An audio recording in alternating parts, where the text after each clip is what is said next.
like your lazy eye. Your love makes me smile. There I be inside.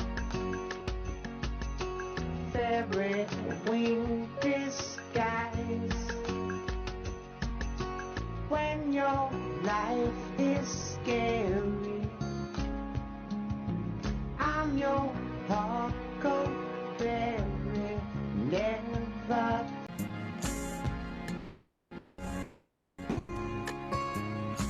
You can find me here.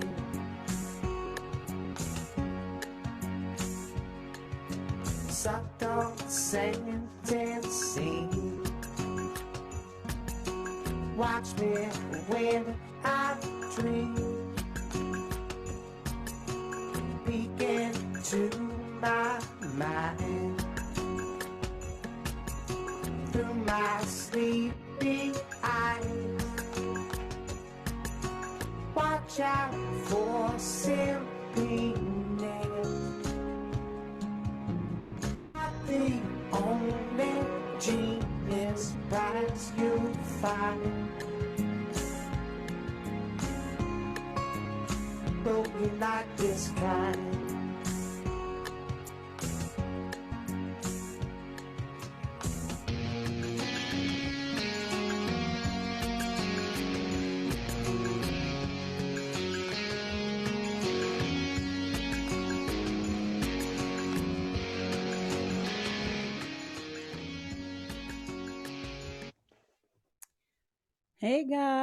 Hey guys.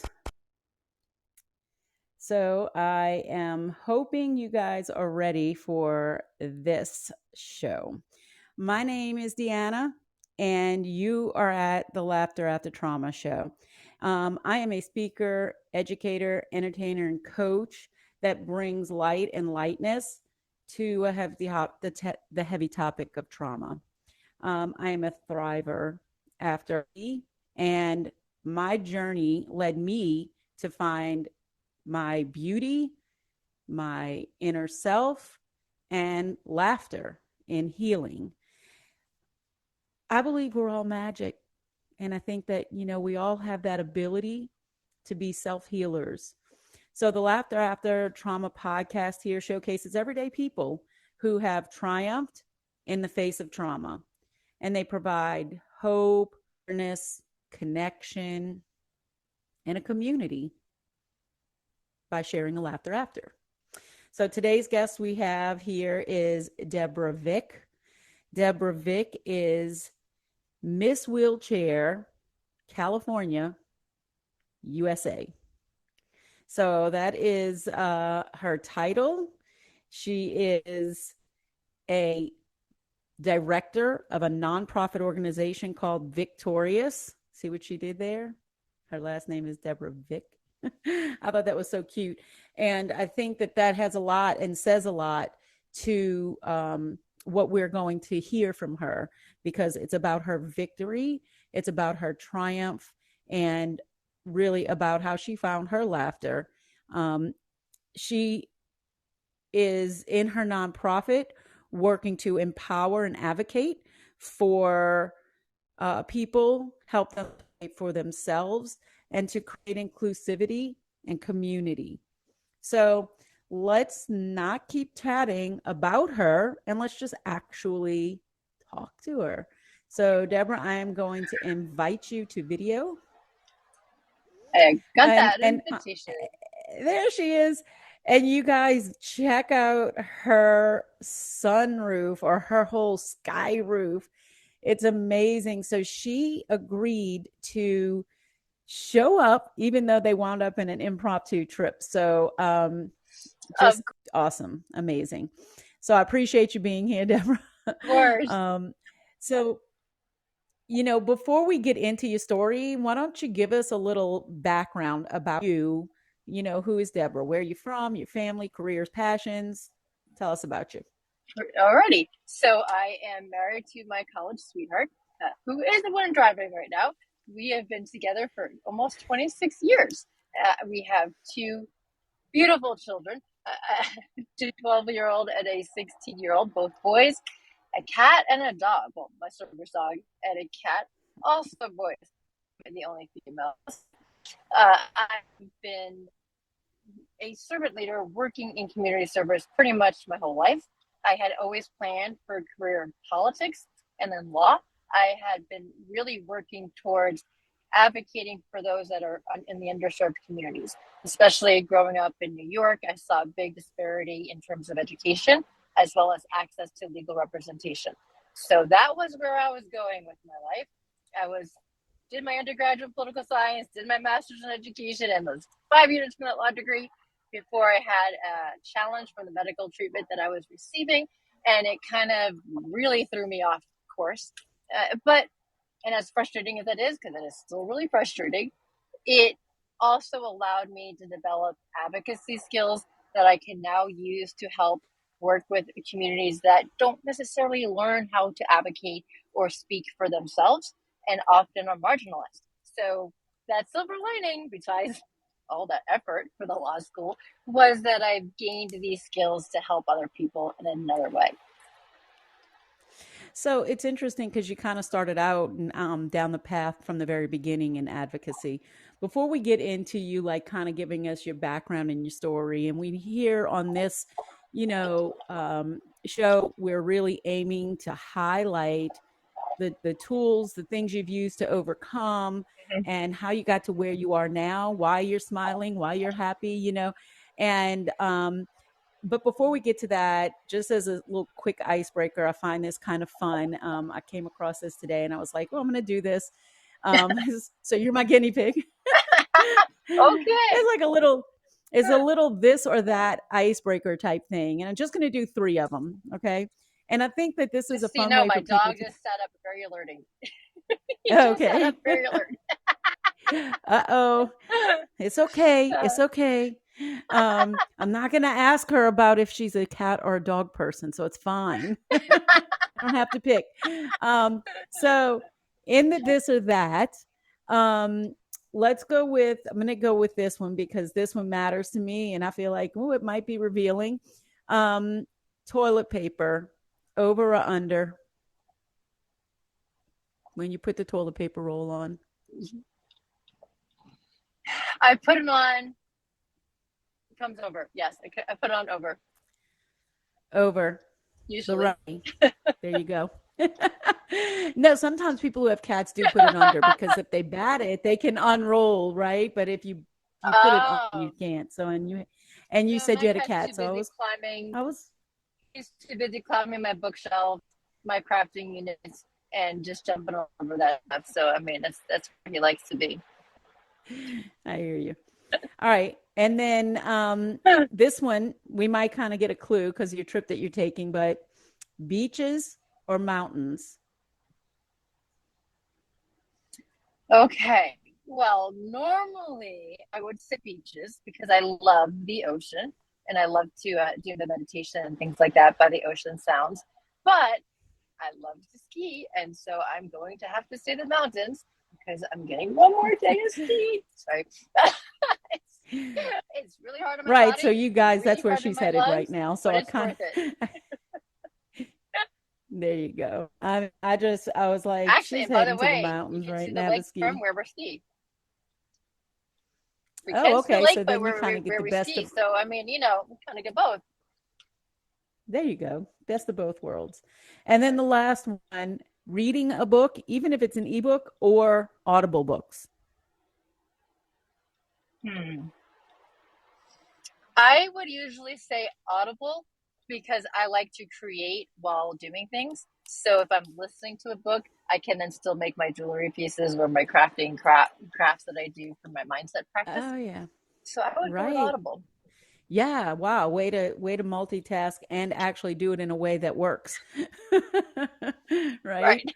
Oh, well, cool. I like that. Very, very good answers. All right. So that's us getting to know you a little bit. So now let's get into give us a little highlight of your story as to how you got to, you gave us a little snippet of it, but just kind of where you are, and then the parts that you felt like, here's the dark place, but here's how I overcame that.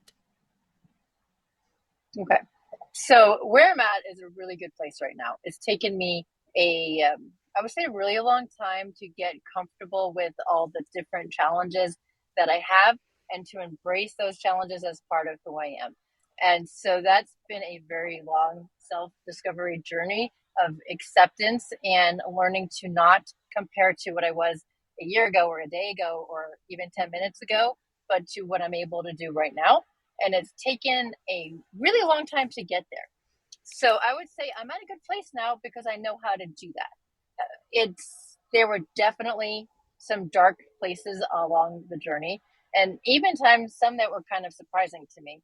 In the fall, I wrote a chapter in the book Absolute Will, and I was writing about my diagnosis of the myasthenia gravis, which is an autoimmune disease that attacks the receptors from the brains to the muscles. And I ended up crying writing the whole time. Wait, Paul, can't say. What? Say the name of it again. Myasthenia. Say the name of what? Myasthenia gravis. Myasthenia. Gravis. Gravis. And it falls under the umbrella of muscular dystrophy. It's a neurological autoimmune disorder.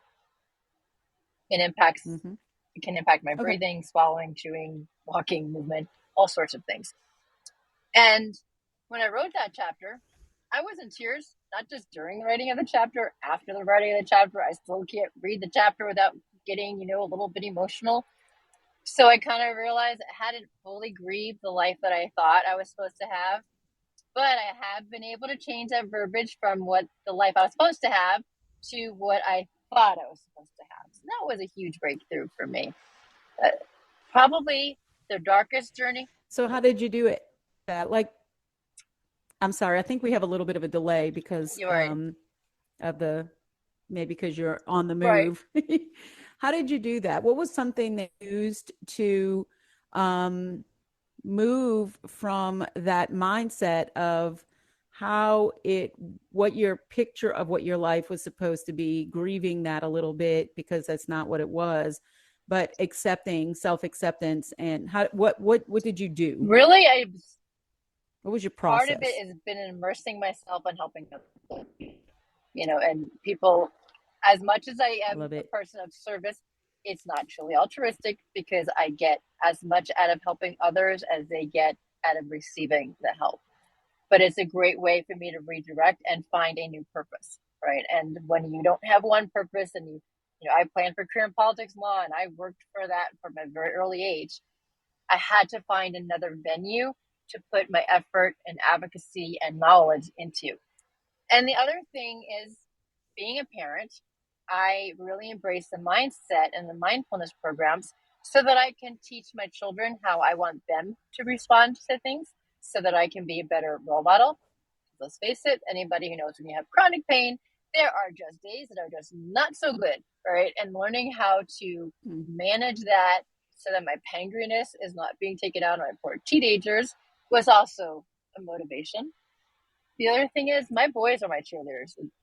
They watch me, they see what I do, and I don't want to show them I'm giving up. I want to show them that I'm pursuing, that I keep rolling forward, that I keep on trying, that I keep on finding another venue or another way to keep on giving back to the community in some way, shape, or form. Even if that means I'm lying in bed most of the day on Clubhouse or on Fireside or all these different venues, I'm still being able to make an impact in somebody's life. And that's great. And that's a great thing for them to see too. And in terms of the darkest moment. Yeah, I agree with that. I would say the darkest moment happened when we lived in Arizona and I was not getting proper pain management. I was vomiting 10, 20 times a day. I ended up giving my engagement ring back to my husband at the time. Obviously things turned out because we are married. He did stay with me. He did move out with me to California so that I could go to law school. But it was a really dark time because I was in so much pain and I didn't think there was any way out of this horrible tunnel. And he was the light at the end of that tunnel that really made me claw my way out and fight the doctors to get something done to start getting some treatment. And again, part of this comes from knowing how to advocate. Part of it comes from, I'm a stubborn New Yorker, man. And it's just, I may be out of New York for 20 something years, but it is in me and it is there. And yeah, I don't give up. So that definitely helps. So yeah, so what you're saying is you can take the girl out of New York, Oh, but you yeah. can't take the New York out of the girl. Not, Right, yep, right. absolutely. I say that about myself, there's a specific area here in New Orleans that I'm from, and I'm like, yeah, I'm from there and you better watch out. Oh my goodness. So so that dark place, the darkest place, how long ago was that? Wow, that was probably about 20 years ago. But as my husband will tell you, Okay. we have a lot of shoes that drop that kind of like we think are hanging above our household, and we're just waiting for the next shoe to drop. And as he likes to say, not only when is it going to drop, how hard is it going to drop? Because the reality is, Mm-hmm. I have a lot of medical conditions. I'm kind of a collector of rare diseases and rare conditions. And even when I got a blood infection in the fall, it wasn't a regular one, it was a rare one. So, I kind of keep on getting those. But, we have a lot of sarcasm, a lot of humor to deal with it. And it definitely pulls us out and it makes it a lot easier to manage. But the reality is we never know what nobody knows what tomorrow's going to hold, right? None of us know that. And we try to live it to the fullest of our abilities for that moment, because tomorrow is not a guarantee. An hour from now is not a guarantee. So we got to make the most of what we got. Right. And I think, like if you approach it like none of us get out of this alive, really, right? I mean, if you think about that. And not to be No. morbid, but do you find yourself because of what you've gone through and what you have to live with, do you find yourself approaching every day as though it is a gift and making the most of those days? Do you Most of view the time, time a little differently? I most mean, of the time, yes. I've had several near-death experiences and several very close calls. So yes, I do see it in the reality of, I see not just in terms of life or death, but because my disorders progress and they stack on each other, and it's always seeming to get worse and not better. I don't know what I'm going to be able to do the next day, right? And even as I'm going skiing, and yes, I love it, but I can't ski the way that I used to ski 10 years ago because I don't have control over my arms because of nerve damage that happened 2 years ago from doctors that didn't quite listen to my message that I had a problem, and I had to really fight for that one to get it seen and addressed. And eventually it was. But again, I had to seriously advocate for that to be addressed. And then they found I had a screw stuck between two vertebrae and three vertebrae on the other side that needed to be decompressed. I mean, 2 years almost of fighting for that. And you would think you wouldn't have to do so, but unfortunately, I have now damage in my arm, in my fingers that I can't feel. I don't know if that's going to come back or not.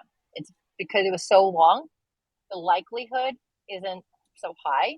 I mean, body do miraculous things, and I know that, so maybe it will. But if it doesn't, I've worked around it and I found ways. nerves. Yeah. And nerves are weird. Right.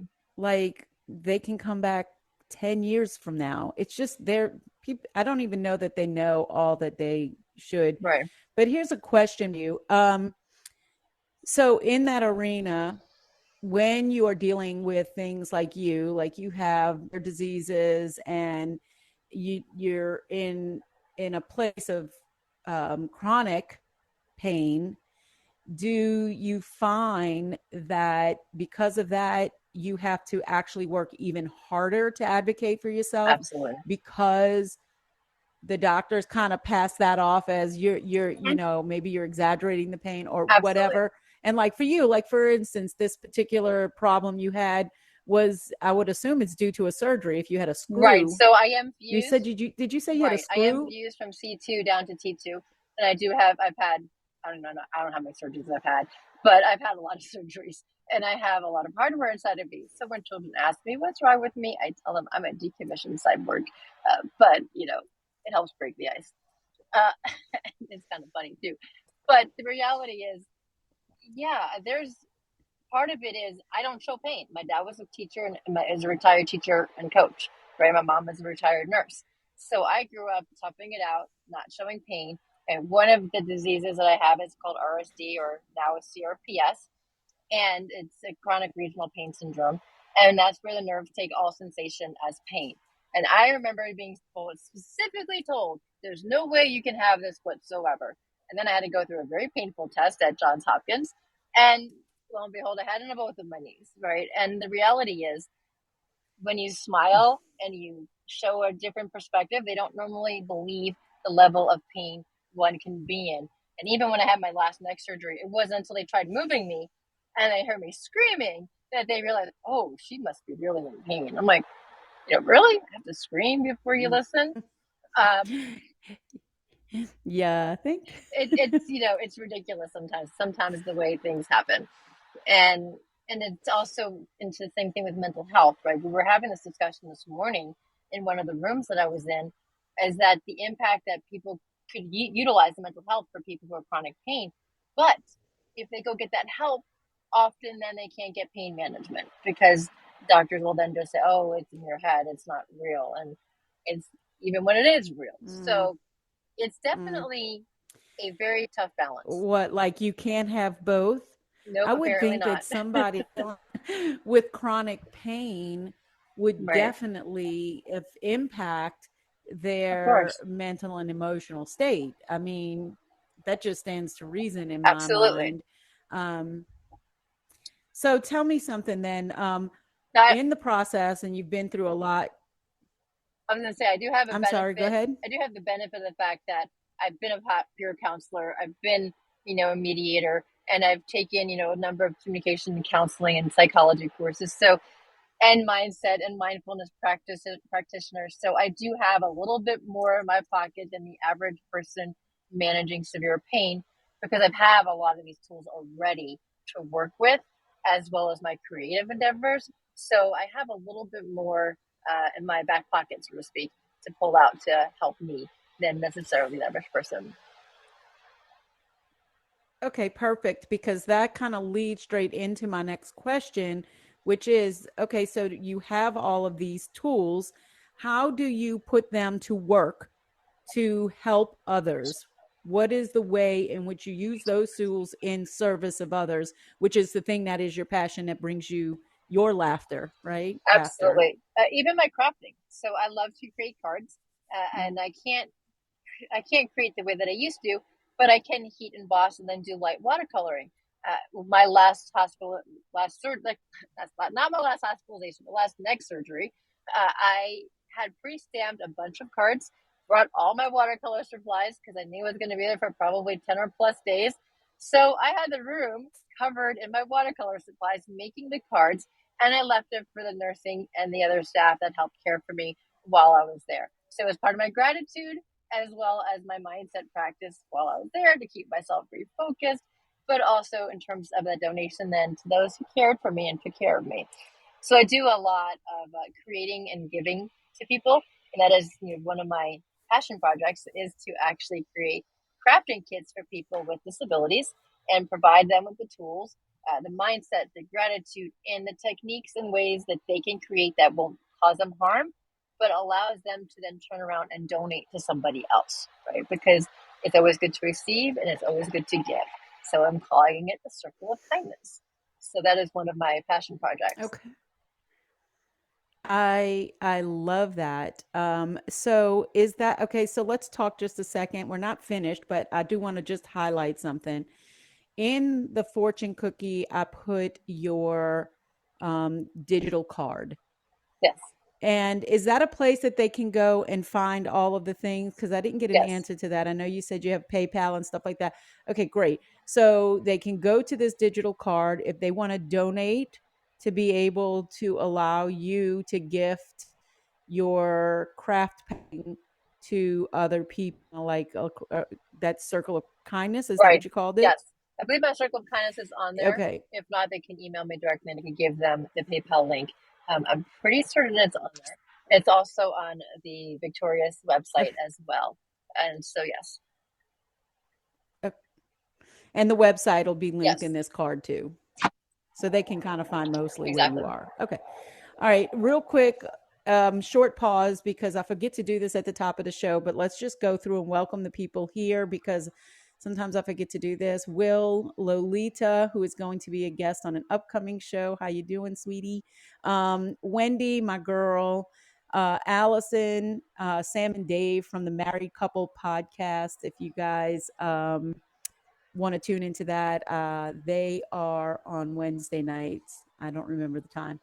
And then Wendy has a show every Thursday afternoon. Well, it's evening my time. I think it's afternoon her time because we're far apart. And she has a really special guest this Thursday. So thanks you guys for being here. Okay. I don't know why I'm so waving back to to you your guys story. Oh my God, automatically waving. Just automatically. You're on camera, so you might as well wait. Thank you, Allison. And just to let you guys know that, we're going to talk for about 10 more minutes to allow Deborah to finish everything up. And then we're going to open the stage up so that you guys have some time to interact. Part O, if you'd like to ask any questions or, become part of the conversation. So, okay.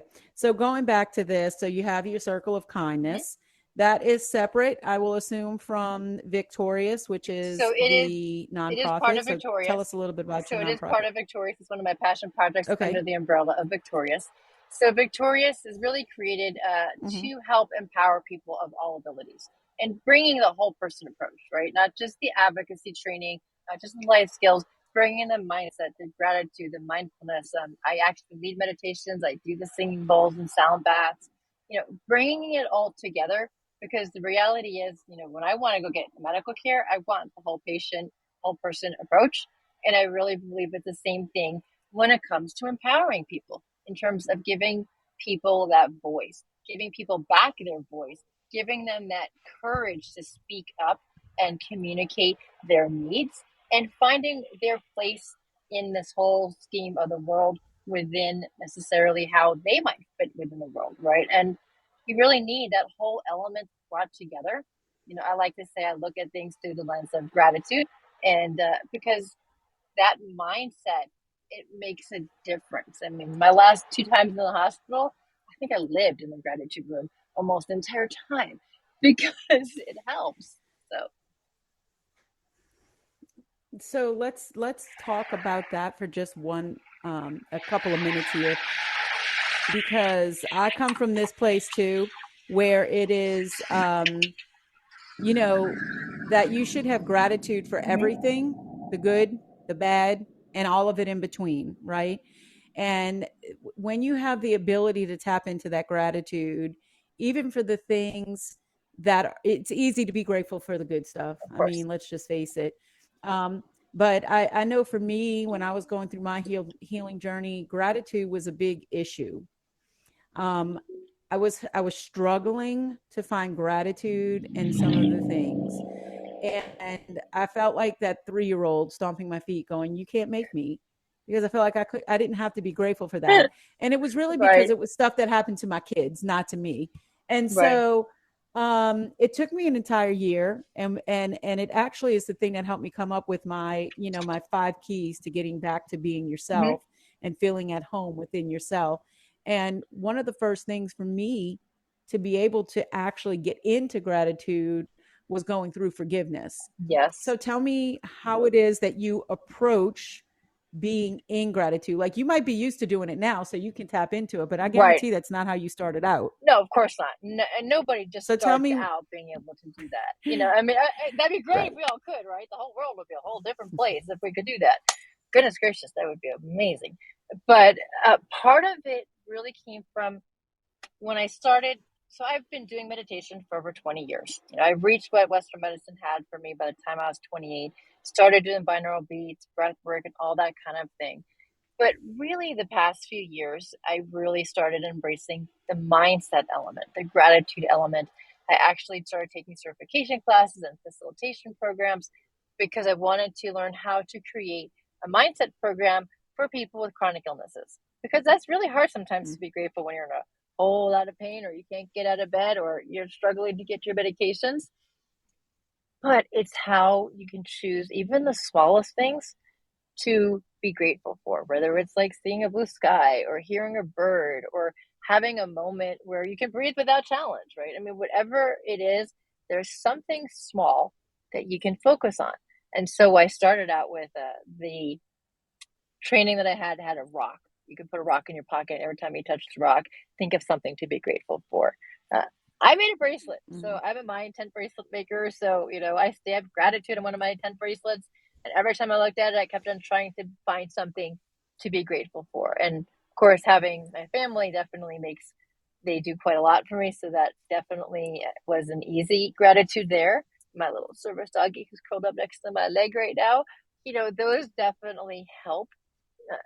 When I looked back at the darkest of times, yeah, it can be really hard to find gratitude in the negative when you're in those moments. One of the things that I had to learn is, even in meditation, instead of seeing my pain as this angry monster, that it was my enemy, was to invite him in and be my friend, right? And stop seeing him as a big blob and this anger thing, and instead a big furry purple thing, because purple is one of my favorite colors. So I don't know, it became a big purple furry thing. But instead of an enemy, realizing it's part of me, and not to hate it, but to realize that there's a purpose behind everything, and lots of people talk about things happen for a reason. The worlds are happy, the paranoia, everything's happening around us in the universe for a purpose, right? And sometimes it's really hard to see that, right? Sometimes it's really hard, but it's there. So I would like to, I'm gonna just interject here, and we don't have to agree on this.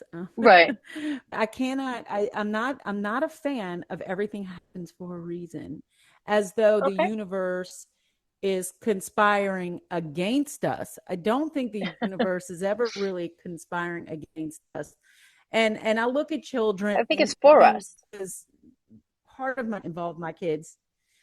Right, but I don't think that these horrible, evil things that happen are necessarily um, on purpose. But I think you can find reason in Right. everything, and I think that's probably what's meant by the statement. That Right. um, maybe there's no reason. I mean, even scripturally speaking, time and unforeseen occurrence, they befall us all. But there is a time for everything under the sun. In other words, we can learn from everything, we can grow from everything, and we can find reason in it. And so I think I would matter a lot, and I tweak that a little bit because I hear it. when I've coached people, they're like, well, if everything happens for a reason, then God, that source, higher power, the universe, this is what he gave me from the time I was 2 to the time I was 17. Right. No, and I hear that. Because really, And that's and it's hard to justify that. And so anyway, No, I hear that's that. And just that's my little exactly side my son's note. response when I got diagnosed with myasthenia. That was exactly how he felt, because in his eyes, his mama was doing all this stuff in the community service, because I volunteered in schools, I volunteer in scouting. I've been a scout leader for 11 plus years and a STEM educator. And so in his mind, how could a higher purpose allow something like this to happen to somebody who is doing so much good in the world? And it still breaks my heart. That was still the really emotional part of that chapter, of how much it impacted him. And yet, while writing it, I realized the purpose that I'm finding in this now is that I have now gained my voice, right? It's for quite some time I lost my voice.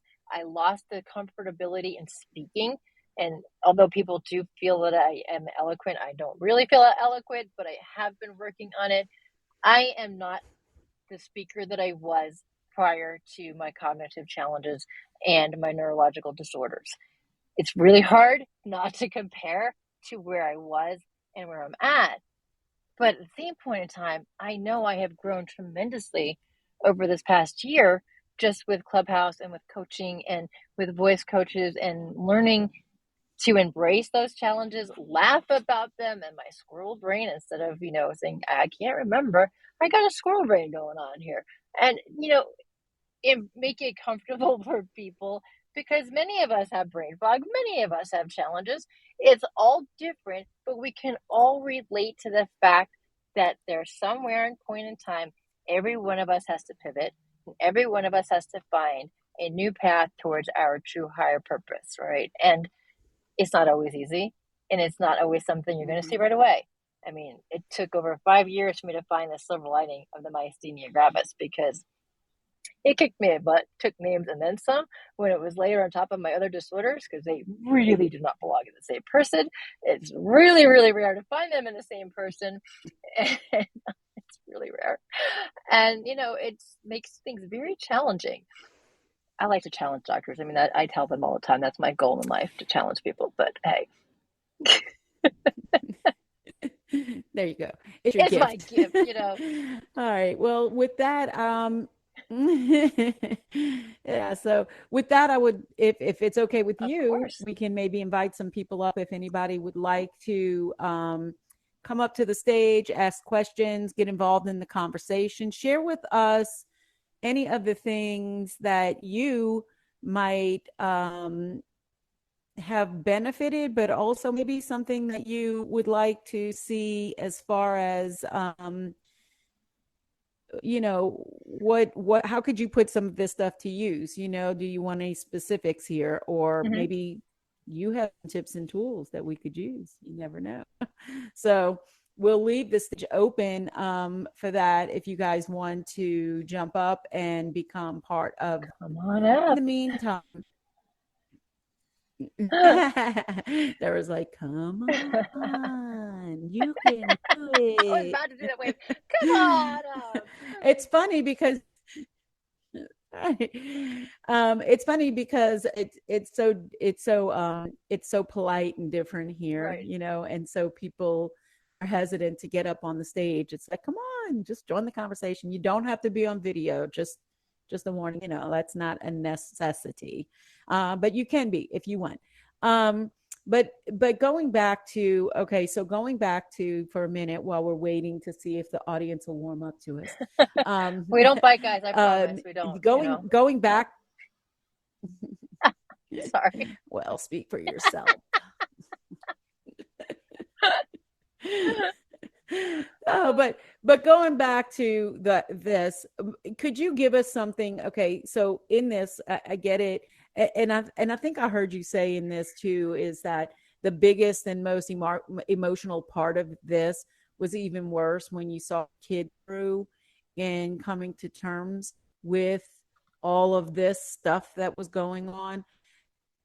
Tell me how you navigated that a little bit. Give me a little insight into how you navigated it. You have teenagers now, right, which is always fun.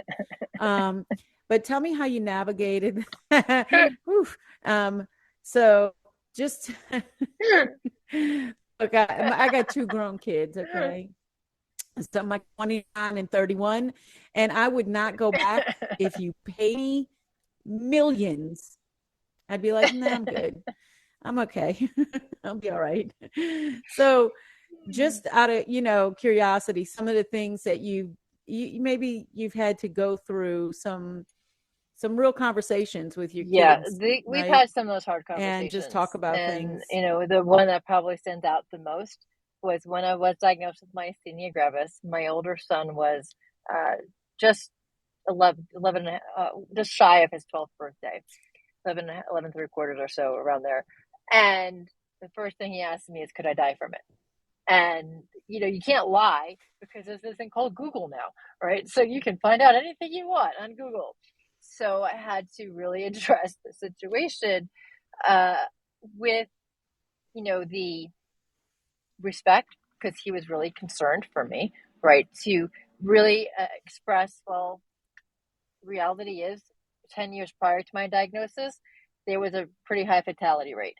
But after 10 years later, there was a lot of medications that were being created for cancer that works a lot for my disorder, as well as for MS and other types of autoimmune diseases that at least help decrease some of the side effects. Not good for the Eurogrins though, so I am really waiting for those medications that don't cause rare diseases and rare cancers and liver and kidney failure. That would be great.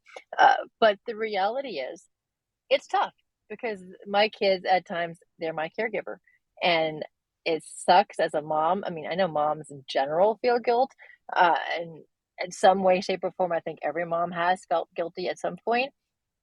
In my case, I lost the ability to drive 7 years ago. I'm trying to do math.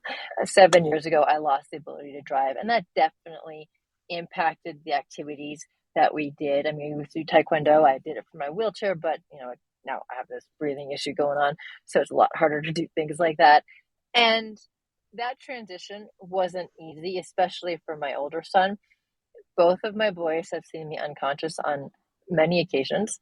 And it's kind of the joke of the family now that if I go anywhere and there's an ambulance, they automatically assume it's for me. And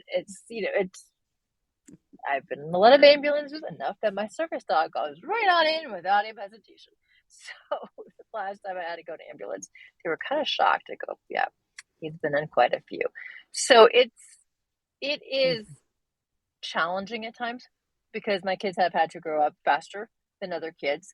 And even my son right now, who's sitting in the car, he's 12. But in the beginning of the school year, he was 11, hadn't had a vaccine yet, went to school the first day, saw how close everybody was together, and came home and asked to do virtual schooling. Not because he wanted to do it for him, but because he wanted to protect his mom. And both of my boys were very much trying to protect me, because if I was to get COVID, it could be very serious, if not fatal. And it has been for a lot of people with my conditions. So they have been very protective of me. And at times it's incredibly sweet. And at times, there's a level that you feel guilty because why should a kid have to be thinking like a grown-up about these conditions, right? And they do. And even Boy Scout camp, I guess 2 years ago, because we haven't been to Boy Scout camp since COVID, I didn't realize this, but my son went through the line every meal for 7 days of camp twice. He went through the adult scout line to get me my meal because he wanted to make sure he could try to find something that he thought I might eat, because I have challenges eating as well. And then he would go through again on the scout line. I had no idea till the last day that he was doing that.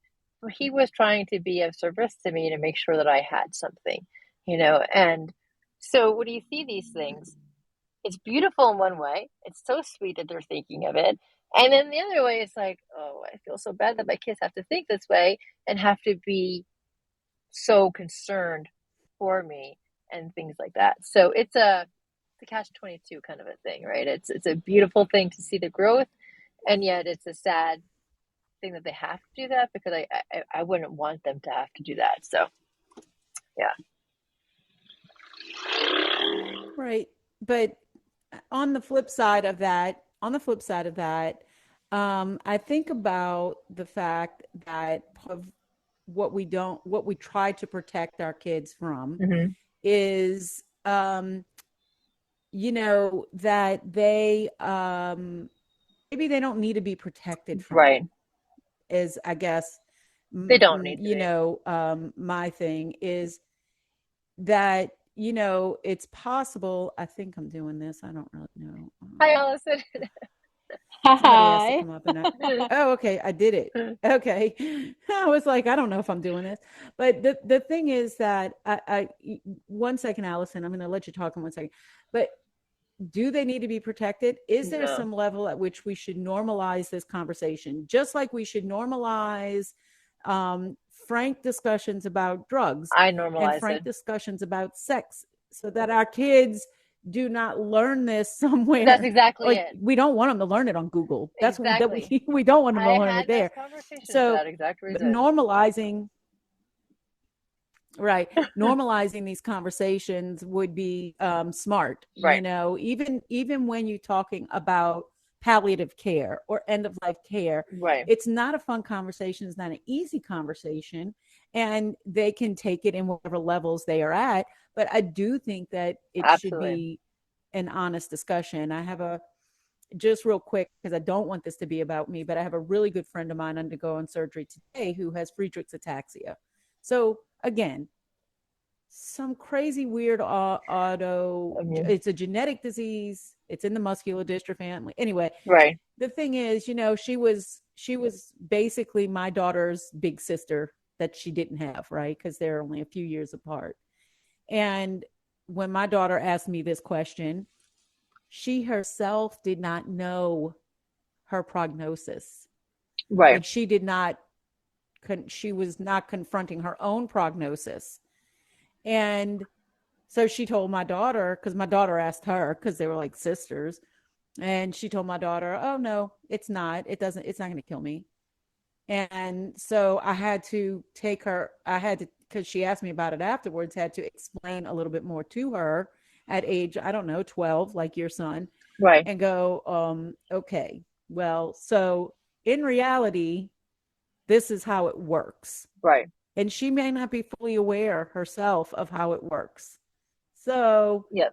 you don't need to bring it up to her again. If you have questions, you can come ask me. But I mean, I do feel like we have to be honest, you know, Absolutely. because I don't want her to be surprised if something happens, So that's got to be a really tough conversation to have with your own Right. And we children. have, and And I especially truly can't imagine that. we've had that conversation, and especially when it comes to breathing issues or passing out issues or even swallowing issues, because I can sometimes choke on food. Right. We've had these real conversations, and for those that don't know, I have a port. I have IV fluids on a daily basis. I have IVIG therapy every 2 weeks. So they know and they see all of this happening around them. They see all that I still, well, they feel like I do too much, but they see all that I try to do, and they see all of the other things that are happening too. So they Mm, see it all. They see the good, the right. bad, and the indifferent, and it's the reality, right? And I don't hide it from them. I don't hide the pain from them. I mean, they don't like to see me cry, so they try to get me to calm down or play my singing bowls, meditations that my younger son has guided me at some of the meditations that I used to guide him on. Yeah. But yeah, it is. It's not a fun I conversation. love that. It's not a fun conversation whatsoever, but it's reality. Well, no. Mm. And But you are giving them tools that they will carry yes, with them for life as well. and then again, showing that things can suck and you can still Okay, move so forward. yes, yes, yes. So okay, Allison, let us know what you have to say because we kept talking. But I'd love to hear what you have to contribute. I'm sorry. Would you like to come on camera? Oh no, no. I'm in my jammies right now. It's been a day. Oh, I want to be in my jammies. Okay. But All right. I just Tell us what you got. I do want to kick it off by saying that I agree with everything that you just said about, being forward with your kids and being honest with your kids, especially when Mhm. dealing with a chronic health condition. Um, and that, one of my first jobs out of grad school was actually working in the ICUs as a clinical dietitian. So my kids, they know my wishes, they know my advanced Right. directives, and all of that. And they've known since probably, the age of 7 and 10. Um, but one thing or the question I have for you, Deborah, is, do you have or have you saw any kind of like third party support for your kids? Because I know that you're taking them through It's this been journey, really with hard. you. Yeah. It's been really hard to find a third party support program for kids. And Okay. sorry, there's like traffic here. We tried when we were in the Bay Area. We tried Lucille Packard program, Lucille Packard Hospital. We tried children's hospitals, Rady Children's Hospitals. We couldn't find anything that could support kids with parents with chronic or even cancer. Because I mean, even though I don't have cancer, there are similarities in terms of treatments and medications and fears, and we couldn't find anything of that sort. And I spoke to numerous counselors, and we couldn't find that support group for the kids. That is actually something I would love to see develop, but as of yet, I we're still seeing even very little support for kids with rare diseases or siblings of those kids with rare diseases. So there's not really a lot of support for the siblings or the children, and that's unfortunate. It really is. Yeah, that seems like a need for sure. And That's yeah, it's very interesting. You would think with Ronald McDonald I House, find Children's that okay, Hospitals, they would have something, but so and here's the thing, you know, in the arena that I work in, which is intimate partner violence, right? This works into a loop with cycles that are created with children who have been abused and molested as well, Mhm. because those things just tend to loop into each other. And it's interesting because even in those two arenas, you can get help at the time of impact. right, So when it happens, great. They're going to help you through it. They're going to help you get away from the abusive partner. And they'll work with you and get you some counseling, and then they'll help you set up. And then you dropped out on your own. And again, if you don't, if there's no like programs for that, like you can go to into traditional therapy, right, but a lot of these therapists are not specifically trained in the area of trauma or in the area right. of these areas. So Right. there is a vast need for this on all these different levels. And that was Yeah. definitely something I had asked the doctors Allison, did about. you have anything else? I do not. Thank you so much. It's been a And thank wonderful you, show. I appreciate it. Okay. and thank you, Allison, for the work that you do in the ICU, because I've been in ICUs before. They are not fun. So it is good when people who work in the ICUs who are compassionate for the patients. Yes. So I Thank appreciate you. that. I've been in a little bit too many ICUs for my liking, but And thanks for coming up and contributing to, yeah, contributing to the conversation. Even with our little laps, I think we have a little lag going on. So every now and then we're like talking over each other. I'm so So sorry. I'm gonna start winding it. That's okay. It's perfectly fine. I'm gonna start winding this down. What I would like you to do right here at the end is one, give us the three things that are like your biggest things that you feel empower you and have helped you. And then talk about all your give backs and your, you know, just highlight all the things that you're involved in and tell people where they can go and what it's about. Okay, so three things that would empower me. I would say number one will be my familial support, my immediate family as well as my extended family. I do have, as much as I am a card carrying rare disease patient multiple times over, I have a very supportive family. My parents, my brother, my sister-in-laws, cousins, nephews, they're all there. My husband's been my rock forever, and my kids are too. So I'm very, very blessed, much more so than I think most women with my conditions are. So I am very blessed in that situation. I would actually also say, because recently I had a birthday and everybody on Clubhouse came into a room and were pouring into me, telling me the impact that I've made in their life this past year.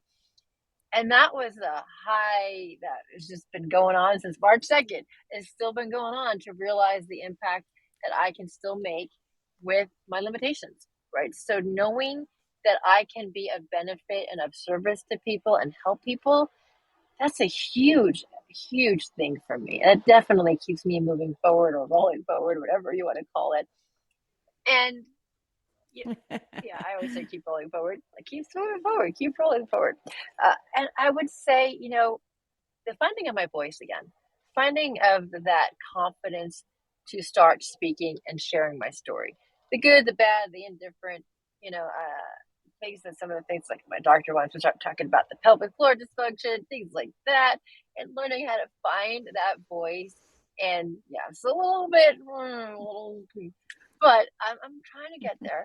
Fun. Yeah, it's not, and yet it's real conversations that need to be happening, because if my doctor pointed out, if I can't publicly say that I have bladder dysfunction and I have to use Depends, and how can I help other people feel okay about what their challenges are, right? So really learning to become comfortable in my own skin in the way that it is, and finding beauty in myself now. That's something that has taken me decades, because I just turned 47, so it's taken me decades to find my inner beauty and feel that I have that beauty to still be present, right? And That was part of the reason why I was part of the reason for this wheelchair competition this year. Besides the fact my husband says I'm not getting any younger, but besides that element, yeah, I know, right? I tease him about that all the time.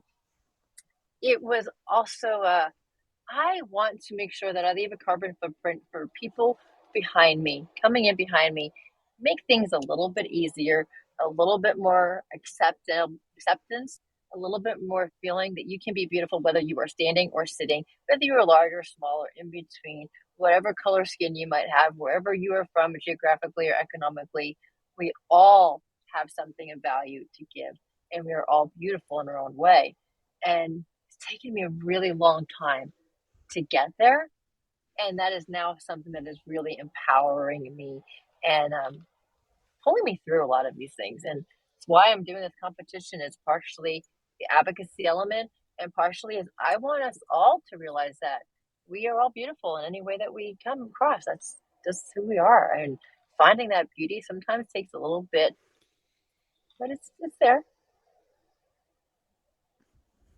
Well, so here's what I'm going to add to the end of this. Okay. Number one, I see you and you are beautiful. Thank you. Okay. Hands down. When you talk, and I say this about people, when you talk, the beauty that you have comes from inside, Right. right? And in your smile, in your eyes, and in the way you speak is so pure and sincere. And so I think that's why you got the accolades that you got, you know. Secondly, you're born on my first grandson's birthday, March 2nd. Also Dr. Seuss's Yes. birthday. So that's super cool for you. Always to read across America on my birthday. And then, yeah, it's always there, right?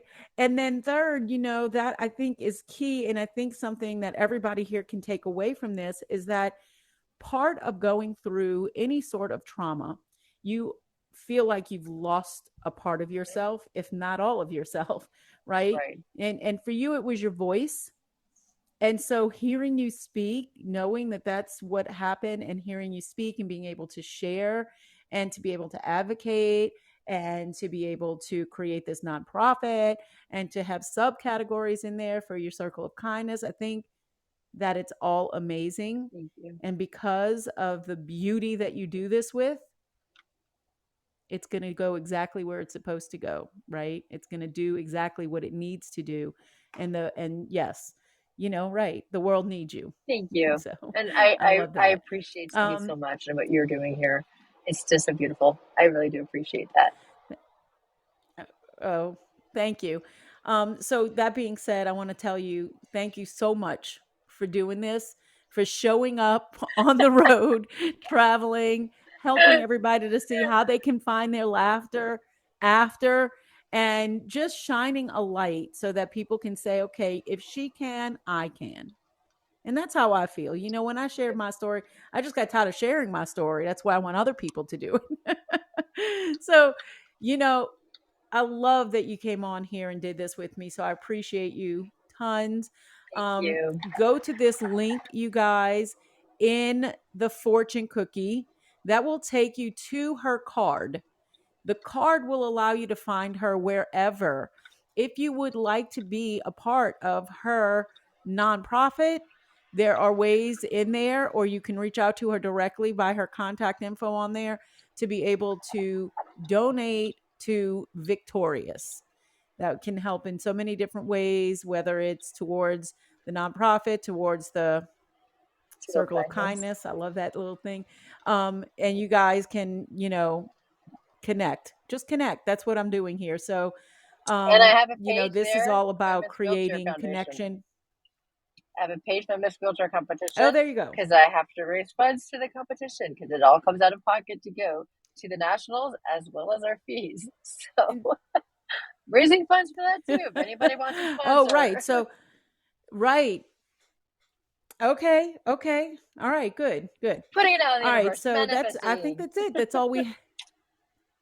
Do it. Just everybody needs to know. I think that people would be glad to support, right? I mean, you know, it's a good thing. It's a good thing. Right. Okay, so with that being said, I'm going to wrap up. I want to thank everybody for joining in on the conversation. I am Deanna. You've been talking with Deanna and Deborah Vick, and I'm a coach that leads you to your laughter after. Deborah coaches as well in her arena to empower people to create inclusive communities and advocate for themselves. Find us anywhere that you can. We're all over the place. Deborah's on Instagram as well, and Facebook, and I'm everywhere yeah. too. It's fine. We're all over. And we're right here on Fireside. So Deborah's, are you a creator here on Fireside as well? Am. Do you have shows here, I'm Deborah? just starting out, but yes, I am. So Laura and I are actually going to be doing some shows so do together. you run a regular Not quite yet. Soon I will be with Laura. Good. And hopefully Eric as well too. So okay. Yes. So look for some shows coming up with her here on Fireside. Good, because I love this community. It's super supportive. I love the platform. So and then what we can do with this is repurpose some of this. So you guys will, I'll let you know in the future. My podcast is going to be coming up after I get a few episodes under my belt and get them all edited so that I'm not behind because it's new to me. So here we go. New things. I'm just new laughing because I ventures. just put out my first one. In the meantime, I know you sent it to me and I haven't had a chance to listen to it, but I am going to go listen to it. In the meantime, I want to just tell everybody I see you and you are beautiful. We all have a reason to be here, so stick with us. And until next time, then we see you on Fireside. Shine on. I am going to bring Waitbot up and we're going to put ourselves down. No, we're not going to put ourselves down. That was the wrong way to say that. But we're going to remove ourselves from the stage. How do I do that? Okay. All right, you guys. I don't know how to remove from the stage. I think you just turn off video. Okay. As I figure out how to do that. There we go. There you go. I'm like, I don't know. We're not